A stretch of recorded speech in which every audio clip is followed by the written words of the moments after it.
Boa tarde, eu acho que algumas pessoas já estão entrando aqui na nossa live. Eu gostaria de começar aí agradecendo a BRH pelo convite, especialmente ao nosso presidente, o Paulo Sardinha, também a nossa querida Leila Nascimento, que é a grande ícone de gestão de pessoas no Brasil, e a Sofia Esteves, que foi quem deu essa ideia da gente fazer essa série de lives aqui promovidas pela BRH. O tema que eu vou estar abordando é protagonismo do RH. Nós estamos vivendo realmente um momento inusitado. Eu diria, até dei uma entrevista ontem, eu andei falando que o mundo vai acabar sendo dividido em dois momentos. O ACV, que é o antes do coronavírus, e o DCV, que é o depois do coronavírus. Eu acho que realmente nós estamos vivendo um momento que é um divisor de águas bastante grande, profundo. Vai afetar a vida dos países, das economias, a sociedade, vai afetar a vida de todas as empresas, todos nós profissionais de recursos humanos e todos nós profissionais em todas as áreas. O modo de trabalho vai mudar bastante depois desse grande assunto que é a coronavírus e a crise que trouxe para nossas empresas. Eu vou abordar esse tema do protagonismo do RH em 3 ondas. E então eu vou me permitir assim falar um pouquinho sobre isso para contextualizar a mensagem que eu quero dar, e depois eu vou estar discutindo, interagindo com vocês. Tenho até também algumas perguntas para fazer com vocês, não só responder as perguntas de vocês. Eu estou embasado no que eu vou falar, nesse protagonismo do RH em 3 ondas, numa experiência que eu tenho tido assim, muito intensa nos últimos 10 dias, eu diria com cerca de 5 ou 6 empresas de diferentes ramos, negócios locais do Brasil, desde a sexta-feira 13. Emblematicamente foi a sexta-feira 13 que começou essa mudança dramática. A gente já sabia que o coronavírus estava chegando, mas a partir dessa data a sirene começou a ligar e as coisas começaram a mudar bastante.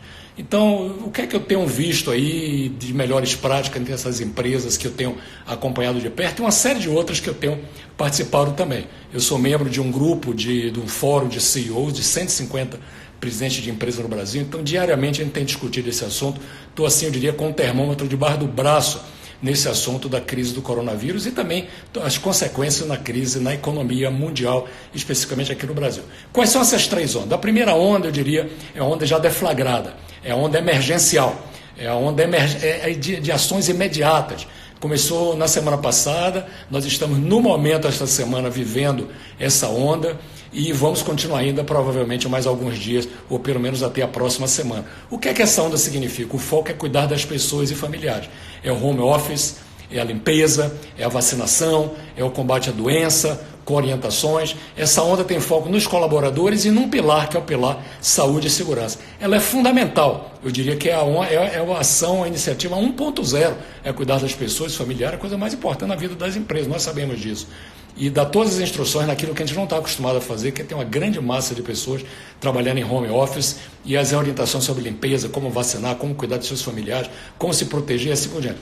Mas o que eu quero dizer é o seguinte, essa onda, ela é uma onda, é um foco específico, ela tem que ser ampliada, porque nós temos uma série de outros assuntos que o profissional de RH também tem que cuidar. Então, nessa primeira onda, o profissional de RH tem sido um protagonista, mas ele também tem que ser protagonista em outras ondas. Essa primeira onda, eu diria que é uma onda operacional. A segunda onda é uma onda mais tática. Eu diria que é uma onda que deve começar, já algumas já começaram, mas no máximo em 2 semanas todas as empresas têm que começar a montar, que é um processo de governança da gestão da crise. É tentar desenvolver, é criar o comitê de crise, o comitê de gestão da crise, fazer uma governança. E como é que eu tenho visto funcionar isso de uma forma bastante adequada em algumas empresas? Criando uma matriz da gestão da crise, uma matriz que tem alguns pilares e tem alguns stakeholders. Ou seja, essa primeira onda só tem um pilar, que é a saúde e segurança, e tem um stakeholder, que é pessoas. Então é como se fosse assim, um pilar saúde e segurança, um stakeholder, que é pessoas. Tem um quadradinho aqui e é isso que está, mas não é só isso que é suficiente. É necessário, fundamental, mas não é suficiente. Nós temos que pensar em outros stakeholders que a empresa tem. Como é que a empresa vai cuidar dos seus clientes, como é que vai cuidar dos distribuidores. Muitas empresas que eu tenho trabalhado têm 240 distribuidores, 480 distribuidores, 300 distribuidores espalhados pelo Brasil, muitos revendedores, não são funcionários da empresa, mas são parte do ecossistema da empresa. Cuidar também dos parceiros é outro stakeholder importante, cuidar das comunidades onde as empresas estão operando, principalmente fábricas ou empresas de prestação de serviço que trabalham dentro de comunidade, cuidar também dos investidores, claro, temos que dar uma satisfação aos investidores, temos que nos comunicar com eles, e o pilar, obviamente, das pessoas e familiares. Então veja, se a gente for olhar stakeholders, clientes, distribuidores, parceiros, comunidades, investidores, pessoas, nós temos 6 stakeholders aqui. E nós temos alguns pilares também para olhar. Além do pilar segurança e saúde, foi aquele primeiro que eu mencionei, tem um pilar financeiro importante, as consequências financeiras, por exemplo, no trato dessas pessoas, das medidas de segurança, das iniciativas que está se tomando. Os aspectos legais e jurídicos é um outro pilar bastante importante, crescendo de importância a partir da promulgação dessa MP ontem, que foi mudada depois e hoje já apareceu um outro adendo a ela. Tem um pilar da infraestrutura e operações, ou seja, algumas empresas têm fábricas, têm prédios, têm escritórios, têm equipamentos, isso não pode ficar, tem processos, sistemas que tem que ser cuidado também, alguém tem que prestar atenção muito nisso. Tem um pilar da comunicação, como é que eu vou me comunicar com comunidades, com investidores, etc. Tem um pilar da capacitação, como é que eu vou talvez aproveitar o tempo que as pessoas vão estar em home office para poder ajudar a empresa. Se a gente for olhar os pilares que eu estou mencionando nessa matriz, nós temos 6 pilares: financeiro, jurídico, infraestrutura. Então nós temos, como se fosse uma matriz assim, eu tenho 6 stakeholders e eu tenho 6 pilares. Então, se a gente for olhar isso aqui numa matriz, nós temos 36 blocos. O que eu quero chamar a atenção é o seguinte: essa para mim é a segunda onda, é uma onda tática, ou seja, não é só cuidar, claro que eu repito, é o mais importante, por favor, não me entendam mal, é o mais importante a segurança e saúde do quadro de colaboradores e seus familiares. O patrimônio humano é o mais importante para o RH e para todos dentro de uma empresa. Mas além disso, tem uma série de outras nuances e caixinhas que a gente vai ter que trabalhar e o RH pode assumir um protagonismo de blocos que tem. Minhas possibilidades de capacitação. Essa onda, como eu disse, a segunda onda é uma onda tática. Então, a primeira é uma onda operacional, emergencial, é uma onda imediata, cuidar bastante com foco total. Foi o que aconteceu essa semana, vai acontecer na próxima, na segurança e saúde das pessoas, colaboradores e seus familiares, para preservar a vida das pessoas. Além desse grupo de stakeholders que são as pessoas e seus familiares, você tem clientes, fornecedores, etc. e tal, e tem outros pilares, como eu já mencionei, financeiro, infraestrutura, jurídico, etc. Então, colocando isso numa matriz que dá fácil de você olhar, você vai ver que tem um bloco enorme. E o RH tem sim um protagonismo importante em todas essas coisas. O RH não é só o patrimônio humano das pessoas, não é só quem está na folha de pagamento das pessoas. O cliente também é gente. O RH também tem iniciativas que pode ajudar nesse bloquinho aí dos clientes. Fornecedores, parceiros, investidores, no fundo tudo são pessoas. Então a gente tem que atuar, ampliar um pouco o nosso leque de atuação e entendendo isso a gente pode atuar de uma forma mais forte. Então essa segunda onda é a onda tática. A terceira onda que eu quero colocar é uma onda mais estratégica. Se a primeira é operacional, a segunda é tática, essa terceira é estratégica. Essa é uma reflexão estratégica sobre 3 vetores que eu acho que vai ser importante os dirigentes da empresa fazerem, o RH, o vice-presidente de RH, o diretor de RH, o gerente de RH, quem seja, um dos dirigentes da empresa, vai ter que também... quais são esses 3 vetores? Primeiro, assim, como é que a empresa, depois de passar da onda, eu ando dizendo assim, essa terceira onda é como se fosse assim, o day after, né? O dia depois. Essa terceira onda é uma onda da estratégia, do futuro, tem que olhar o futuro da empresa. Se essa crise levar 2 meses, 3 meses, e o futuro como vai ser? A gente não pode encontrar terra arrasada, a gente vai ter que plantar as sementes desde agora. Enquanto cuida dessa parte tática, dessa matriz de várias coisas que tem que ser feitas, alguém tem que começar a pensar no futuro. O RH tem um papel importante também em ajudar os dirigentes da empresa a pensar nesse futuro, porque a equação humana é parte desse futuro. Então, o equilíbrio financeiro da empresa, por exemplo, a empresa vai ter que vender ativos, se vender ativos vai ter que se ter ações, vai ter que lançar debênture, ou seja, esse equilíbrio, o reequilíbrio econômico financeiro da empresa vai ser uma coisa muito importante que vai exigir uma reflexão estratégica dos dirigentes. Eu sempre tenho dito, é importante buscar linhas. Nós podemos atravessar um período aí muito importante e caixa será o rei de tudo isso. Quem não tiver uma situação de caixa razoável vai sofrer bastante nas próximas semanas ou nos próximos meses. Eu não sei quantas empresas realmente vão poder sobreviver 4, 5, 6 meses se elas não tiverem um certo nível de receita assegurada. Então, caixa é fundamental. Então, parte dessa reflexão estratégica é, número 1, um vetor de equilíbrio, reequilíbrio da econômico financeiro da empresa. O segundo é o lado positivo da história. Com toda essa crise, são as novas oportunidades, os novos produtos, os novos nichos de clientes, de mercado que estão surgindo por aí. Por exemplo, na área de educação, tem surgindo muitas oportunidades. A parte presencial perdendo espaço para a parte digital. Então, que tragam educação à distância e educação virtual, vai estar em alta, vai ter uma demanda enorme. Então, empresas nessa área têm que pensar nisso. Na área médica, saúde, medicina, telemedicina vai estar em alta.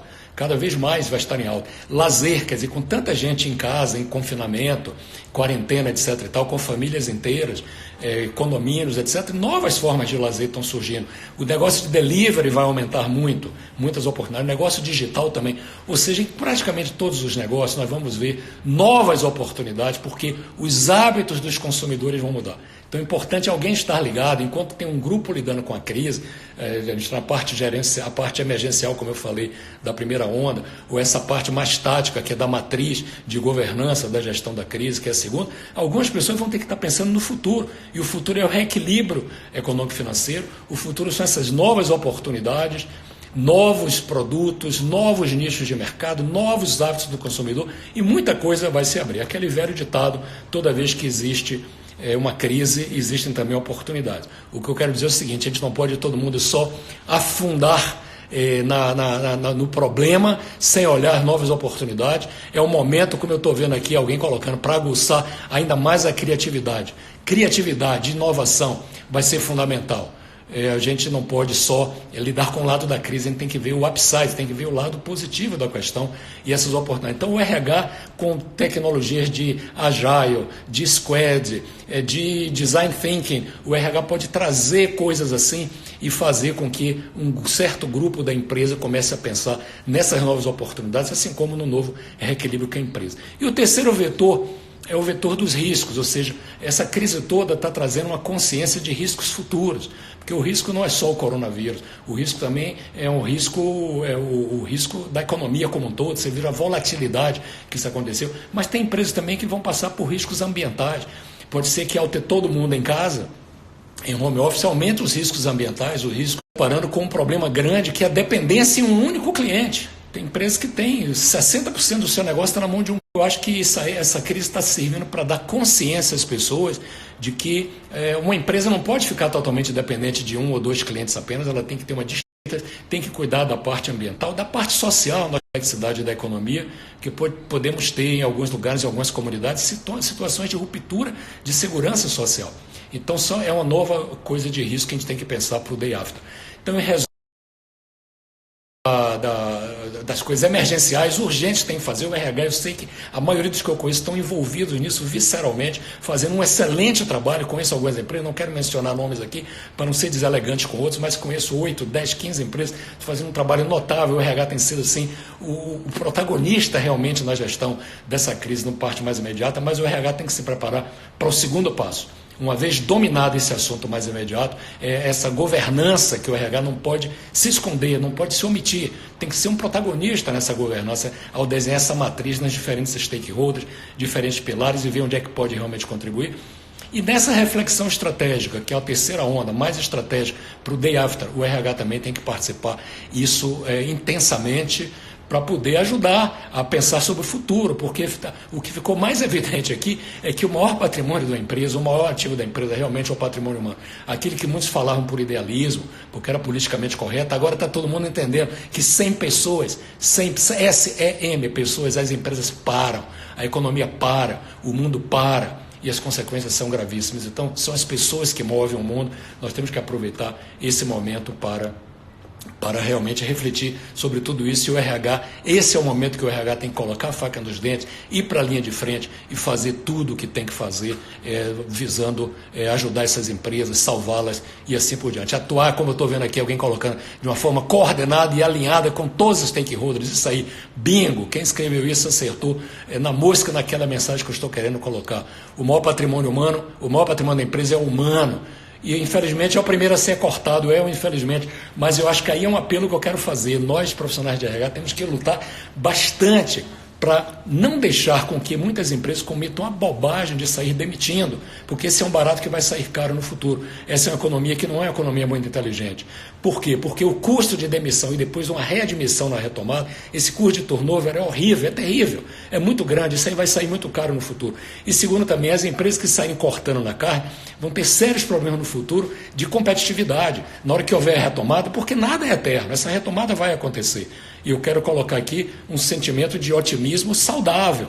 Não é o otimismo de que tudo vai se resolver, não, mas o otimismo de que isso vai ter um fim, isso é um ciclo. E nós vamos sobreviver. E nós vamos ter que enfrentar uma nova realidade. As empresas não vão poder ficar desnudas, sem as pessoas, sem o seu patrimônio humano. Então, muito cuidado nessa hora de demitir. Eu acho que até a primeira tendência é essa, tentar demitir para cortar a folha de pagamento. Eu acho que isso não é das coisas mais inteligentes. Eu acho que a gente tem que pensar em outras formas de garantir a nossa sobrevivência, garantir o patrimônio humano, porque com as pessoas que a empresa vai ter competitividade no futuro. Repito, esse é um barato que pode sair caro. Eu acho que nós estamos vivendo um momento complexo, sim, mas eu tenho um otimismo saudável. Esse otimismo saudável me leva a apelar nesse sentido de que nós podemos entrar nessa onda de demissão, que é o mais simples. Não é o mais simples, é o que vai custar muito caro depois. Vai ter consequências, como eu já falei, com o custo alto de turnover e da competitividade. Nós temos que nos preparar para os novos ventos. Novos ventos virão. Essa tempestade vai passar, é uma questão de tempo. Nós temos que voltar a sonhar com o nosso país, sonhar com as empresas, sonhar com o propósito das nossas empresas, sonhar com as nossas famílias, sonhar com as nossas carreiras. E esse é um momento também da gente se cuidar bastante, se cuidar. O profissional de RH, cada um de nós que está aqui nessa live, em todas as suas equipes, nós temos que nos cuidar. Em termos da nossa saúde, fazer exercícios diariamente, em termos de buscar nos capacitar, utilizar o tempo que a gente tem disponível agora para aprofundar o nosso nível de capacitação, conviver com a família. Tudo isso eu acho que é extremamente importante, ou seja, temos 3 ondas que nós temos que atravessar, temos que ser protagonistas, vamos ser realmente heróicos no sentido de lutar com unhas e dentes e convencer nossas empresas, nossos dirigentes de que não é simplesmente demitindo que a gente vai resolver o problema da empresa. Se todo mundo demite, a economia paralisa, se a economia paralisa, não tem mercado para consumir os nossos produtos e isso não faz bem para ninguém. Nós temos que lutar com ideias criativas, com soluções inovadoras, temos que buscar o reequacionamento financeiro, temos que buscar as oportunidades que estão aí, temos que criar novos produtos, criar novas soluções, criar novas formas de fazer aquilo que temos que fazer de uma forma rentável e fazer com que as nossas empresas voltem a ser saudáveis. Se nós queremos um país mais feliz, mais justo, se nós queremos famílias mais saudáveis, se nós queremos empresas responsáveis, nós temos que assumir o nosso protagonismo agora e ajudar as empresas nesse momento. Eu queria, estou lendo aqui algumas colocações, estou impressionado com o número de pessoas que está entrando aqui. Tem alguém dizendo, eu sou empresário, mas não gostaria de demitir ninguém. Porém, como pagar se não entrar dinheiro? Busque linhas de crédito, meu amigo, vamos buscar linhas de crédito alternativas. Talvez você tenha que vender alguns ativos, talvez você tenha que buscar parceiros e sócios para o negócio, talvez você tenha que lançar debêntures no mercado. Infelizmente muitos estão apenas forçando no operacional e demitir tem sido mais fácil. Concordo plenamente com quem colocou isso. O governo não arrecada para gerar as políticas públicas, o governo tem que colocar recursos para as políticas públicas, fazer o que tem que ser feito: saúde, segurança, educação, saneamento, investir em obras públicas que criem empregos e assim por diante. A mudança da legislação está acontecendo pela necessidade, sim. Já foi um primeiro passo tímido, mas estamos mudando. O mundo é VUCA, alguém está colocando aqui, a Fabiana Paiva, sim, o mundo é VUCA mesmo, é bem complicado. Mas nós temos que entender que nós estamos vivendo, como eu disse, nós estamos vivendo antes do coronavírus e daqui a alguns meses nós vamos lembrar uma divisão de era, o depois do coronavírus. Serão 2 momentos. Cada um de nós tem que se reinventar de uma forma muito profunda, né?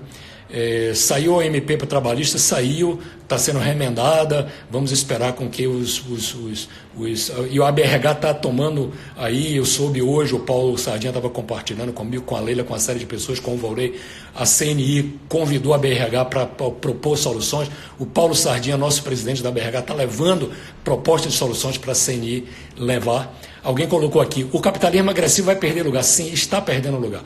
Nós vamos viver um capitalismo muito mais humanístico. Eu espero que essa crise ajude todos nós a nos humanizar. Será um divisor. Coronavírus, um grande divisor de águas, sem dúvida. Estou lendo aqui algumas mensagens que vocês estão colocando. Precisamos atuar como protagonistas, verificar as possibilidades eficazes. Sem dúvida nenhuma, temos que ser protagonistas. O Paulo Sérgio fez uma pergunta aqui que eu acabei perdendo, alguém colocou, boa pergunta, Paulo Sérgio, se puder repetir. Qual o serviço de RH precisa ser mais forte? Eu diria, cuidar das pessoas. A capacidade do RH não é serviço, agora é influenciar. É assumir realmente a liderança e ajudar as pessoas a não tomarem decisões erradas. Capitalismo consciente, diz aqui a querida Eliana Ramos, de Minas Gerais, será a palavra de ordem? Sim, será a palavra de ordem. Capitalismo consciente, nós temos que entender, acho que se essa crise está servindo para alguma coisa, é para aumentar esse nível de consciência da importância das pessoas dentro da empresa. Capitalismo humanístico, consciente. E como fazer com os autônomos? Autônomos, eles são parte do ecossistema. A gente não pode achar que patrimônio humano é só quem está na folha de pagamento da empresa. Autônomos, revendedores, distribuidores, nós temos que ajudá-los, temos que criar condições para eles. Mato Grosso presente, estou vendo aqui, o Mato Grosso presente.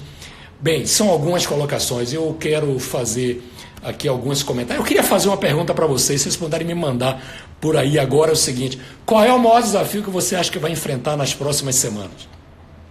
Estou perguntando aqui a cada um de vocês, se puder mandar assim uma palavra, qual é o maior desafio que vocês acham que vão enfrentar essa semana, nessa onda 1, onda 2 e onda 3? Qual é o maior desafio que vocês vão enfrentar? Estou vendo aqui, RH deve inspirar as pessoas, sim. O RH precisa cuidar da saúde emocional dos seus colaboradores, com certeza. O burnout, a falta de saúde emocional pode ser um problemaço. Saúde física e saúde mental será muito importante. Repita a minha pergunta aqui, qual o maior desafio? Alguém está colocando aqui, caixa, fluxo de caixa. Isso aí, vai ser um desafio enorme para fazer investimento. Demissão, lute contra a demissão, só aquelas que forem realmente imprescindíveis e necessárias. Doenças na empresa, sim, as pessoas vão estar doentes, as empresas vão estar doentes, esse não vai ser. Manter a saúde mental é outro desafio bastante importante, concordo com isso. É um momento propício para a gente utilizar com sabedoria, defender os empregos colaboradores, excesso de trabalho, sim. Muita gente acha que home office é férias, já vou ter um tempo disponível, não vai ter nada. As pessoas que eu estou vendo estão trabalhando muito mais. Equilíbrio emocional, alguém está colocando aqui, sim. Equilíbrio emocional, muito importante, é um desafio enorme. Saúde emocional, lidar com problemas sociais dos colaboradores, sem dúvida, os menos favorecidos vão ter problemas enormes de remédio, de medicamento, de provavelmente doenças e mortes na família. Nós temos que ajudar a dar mãos a esse pessoal nesse momento. Fluxo de caixa para pagar fornecedores, temos que renegociar tudo, buscar linhas de crédito, ir atrás dos bancos, fundos, BNDES, temos atrás, pressionar o governo para soltar linhas de financiamento, como o governo dos Estados Unidos fez, soltando alguns trilhões de dólares para financiar. Nós temos que realmente não deixar essa economia parar. Recessão de mercado, sem dúvida, vamos ter um problema, mas temos que inventar produtos novos, serviços novos e assim por diante. Agir com tranquilidade e dignidade, eu acho que sim. Pensar fora da caixa, sim. Pensar fora da caixa, nós temos que nos reinventar. Leitura e análise de cenários para decidir. A Leila Nascimento, a querida Leila Nascimento está colocando, concordo plenamente, Leila, a gente não pode deixar influenciar assim por todo tipo de informação. O que tem de derrame de fake news aí tem sido uma coisa impressionante. A gente não pode se deixar contaminar por mais notícias, nós temos que ser seletivos, nós temos que saber analisar os cenários e sermos conscientes com a referência celular. Então, Neila, foi isso que eu falei aqui. Quando a gente quer o otimismo saudável, esse é a partir, você está dando uma linda contribuição aqui, é a partir da análise de cenários, 1, 2, 3 cenários, como é que eu vou me posicionar? A gente tem que se posicionar nesse sentido. Caixa, alguém está colocando, demissões, então, a ABRH tem algum material educativo, informativo para orientar os RH? Está produzindo, tem várias coisas. Essas lives aqui, começaram ontem, vão ao longo da semana inteira, são esforços da ABRH nesse sentido de fazer a gente chegar junto. A RH está produzindo também material, conteúdo. Hoje o Paulo, a Leila estavam nos incentivando a produzir alguns conteúdos muito importantes que estão entrando aí no pipeline. Eu acho que na próxima semana muita coisa vai começar a ser distribuída, além de estar tentando, como eu disse, numa parceria com a CNI, influenciar órgãos do governo para fazer as coisas acontecerem e políticas saudáveis saírem, não políticas mesquinhas ou políticas difíceis. Eu quero esse material, sim, esse material vai estar disponibilizado para vocês. Então eu expliquei qual é a síntese. Nós temos mais 4 minutos, eu gosto de ser, como eu digo sempre, baianamente pontual, encerrar em 4 minutos. Eu queria colocar o seguinte, tentei colocar aqui as três ondas que o RH tem que enfrentar, o emergencial, que é operacional, o tático, que é a governança, e a matriz de iniciativas e a reflexão estratégica que é pensar no futuro. O RH, sim, tem condições de ser protagonista nessas três coisas. Nós temos que entrar de cabeça, mergulhar e dar a nossa contribuição. Esse é o momento da verdade, é o momento de escrevermos uma página na nossa história, é o momento dos RH se diferenciarem dentro da hierarquia das empresas como o profissional que deu contribuições excelentes e de protagonismo na solução dessa crise. Vocês responderam algumas perguntas, qual é o maior desafio, eu vi vários, compartilho vários desses com vocês. Queria dizer o seguinte, amanhã nós vamos ter a Leila Nascimento no live dela, falando sobre o papel estratégico, o comportamento estratégico do RH. Não esqueça que o vídeo dessa live vai estar disponível em todas as redes sociais, no Facebook, no LinkedIn, no YouTube da BRH Brasil. Entrar na BRH Brasil e ver as redes sociais da BRH, você vai ter essa live, como a de ontem também, que a Thaís fez uma bela exposição aqui na parte jurídica e das consequências. Amanhã a Leila vai brilhar, fazer um excelente trabalho também, exposição. O Paulo, o Volney, na próxima semana teremos a Sofia Esteves, o Pedro lá de Portugal, tem uma pessoa da Bélgica também que vai estar falando para dar um caráter internacional a nossa coisa, ou seja, você também pode assistir tudo pela plataforma ABRH Digital, está com acesso liberado até 30 de abril, ou seja, até 30 de abril, as próximas semanas, acesso liberado. E siga a nossa websérie, amanhã às 18 horas com Leila, como eu já falei, todos sabem, ou a maioria sabe que ela é presidente da World Federation of People Management, vai falar do compromisso estratégico do RH. Não perca aqui no Insta, eu queria agradecer a todos que estiveram comigo nessa live, foi muito importante ter sua participação, eu procurei ao saber que ia fazer a live, me preparar, conseguir organizar um pouco alguma assertividade, criatividade e perseverança e determinação. Então eu sei que o desafio é enorme, mas quero desejar a todos vocês aí sucesso nessa missão. Então, círculos concêntricos também. Cuide bem de você, cuide bem da sua família, cuide bem dos colaboradores, cuide bem dos stakeholders, cuide bem em todas as dimensões e cuide bem do futuro da empresa com essa reflexão estratégica que vai ser necessária fazer. Crie, inove, traga soluções, traga proposições, porque esse é o momento do profissional de RH escrever o seu nome na página da história das suas empresas. Muito obrigado, pessoal. Foi muito importante ter a participação. Obrigado. Uma boa noite para todos.